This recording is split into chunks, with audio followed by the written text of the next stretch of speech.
Hello বন্ধুরা, good afternoon. তোমরা সবাই কেমন আছো? আশা করি তোমরা সবাই ভালো আছো, আর আমিও খুব ভালো আছি। তো আজকে আমি, আমার বর, আমার ছেলে যাব আমার একটা দিদির বাড়ি, আমার মাসির মেয়ের বাড়ি। সেটা হচ্ছে মুরালিপুকুর। সেইখানে যাব, তার জন্য আমরা রেডি হয়ে যাচ্ছি। আর আমরা প্রায় 4টা মতো বাজে তখন বেরিয়েছি বাড়ি থেকে।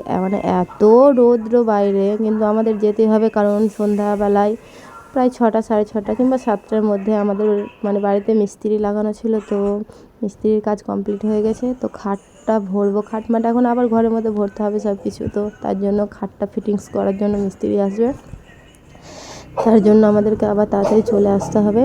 তাই জন্য আমরা একটু তাড়াতাড়ি বেরোচ্ছি 4টার সময়। আসলে কি দরকার আছে না আছে সেটা তোমরা ভিডিওটা দেখো, তাহলেই বুঝতে পারবে। আর এইদিকে আমি রেডি হয়ে আমার ফাইনাল লুক দেখালাম। আর এইদিকে আমার ছেলে ঘুমিয়ে এত কাদা হয়ে গেছে ঘুমিয়ে।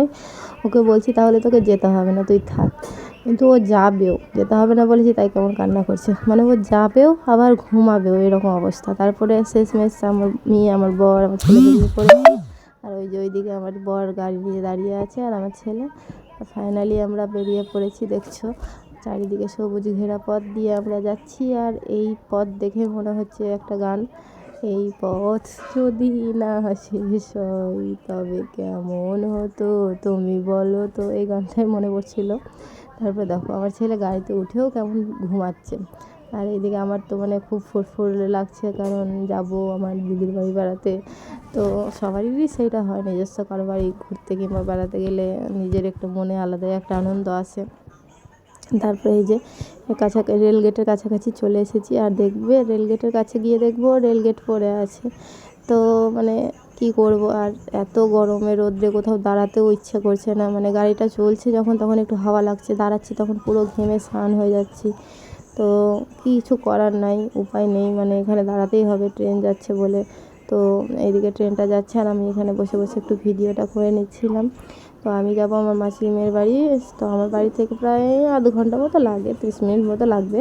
তো সেখানে যাব। সেও আমার দিদি, মাসির মেয়েটা, ও টেলারিংয়ের কাজ করে। তো যেখান থেকে টেলারিংয়ের জন্য, সেলাই করার জন্য যে কাপড়গুলো, কাটা কাপড়গুলো পাওয়া যায়, যেখান থেকে নিয়ে আসে, সেইখান থেকে ও কিছু কিছু মালও নিয়ে আসে। যেমন ধরো নাইটি, কাতান বেনারসি, সুতি শাড়ি, বাচ্চাদের ড্রেস, অনেক কিছু নিয়ে আসে।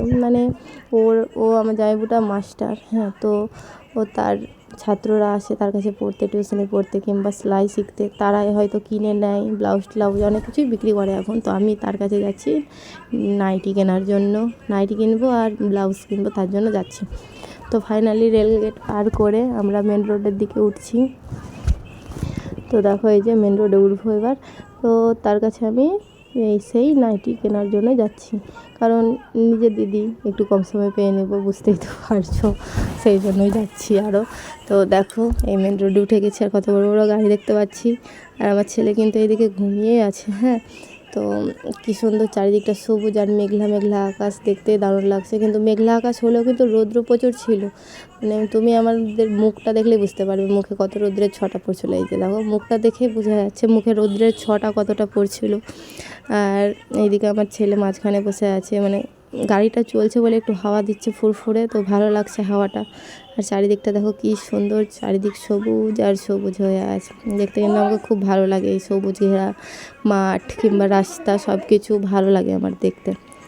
তো দেখো আমরা সেই পথ করে পার করে চলেই যাচ্ছি। আর আমাকে আজকে খুব ডিস্টার্ব করছে, মা আছে, আমার ছেলে কার্টুন দেখছে পাশে। তো ওদের আওয়াজটা একটু অ্যাভয়েড করিও। আর এই যে ফাইনালি চলে এসেছে, একদম মেন রোডের ধারেই ওদের বাড়ি, দেখতেই পারছো। আর এখানে লেখা আছে মাহি টেলার আর মাহি কম্পিউটারও শেখানো হয়। ওরা হচ্ছে মাস্টার মানুষ, ও আমাদের মানিকপুরে যে সপ্তগ্রাম স্কুলটা আছে, ওই স্কুলে চাকরি করে আমার জামাইবুটা। আর এই যে এখানে তার ছোট্ট একটা দোকান আছে জামা কাপড়ের। এই যে আমি দোকানটা খোলা আছে বলে আমি এখানে আসলাম। আর ওই যে উনি হচ্ছেন আমার জামাইবাবু, একজন বসেও আছে, কিছু হয়তো কিনছিল ওনার কাছ থেকে। আর ওরা থাকে ওপরে, তার জন্য আমি উপরেই গেলাম দেখতে, যে উপরে থেকেই ঘুরে আসি। উপরে উঠতে উঠতে আর এইদিকে দেখো আমার ছেলের অবস্থা, জুতো হাতে নিয়ে উপরে উঠছে। আর এইদিকে আমার দিদি, এই যে এনার বাড়ি, এটা হচ্ছে আমার দিদি মাসির মেয়ে। আর মাসির মেয়েরও দুটো মেয়ে আছে, এই যে রিয়া আর মাহি, ওরাকে দেখো কেমন জানালায় বসে বসে গ্লুকোজ খাচ্ছে। তাই জিজ্ঞেস করছি যে তোরা এতক্ষণ ঘুমিয়েছিলি না কি করছিলি। দেখো বড়টাকে ও ভিডিও করছি বলে মুখটা লুকাচ্ছে। আর এইদিকে আবার আমাদের মানে যা দরকার ছিল তা নিয়ে নিয়েছি, তোমাদের সাথে সেটা শেয়ার করা হয়নি। তারপরে শেষমেশ আমরা আবার বাড়ির উদ্দেশ্যে বেরিয়ে পড়লাম। তো আমি বাড়ি যাই, আর তোমরা আমার চ্যানেলটাকে সাবস্ক্রাইব করে দিও আর একটা লাইক করে দিও। তো সবাইকে টাটা বাই বাই, সবাই ভালো থেকো।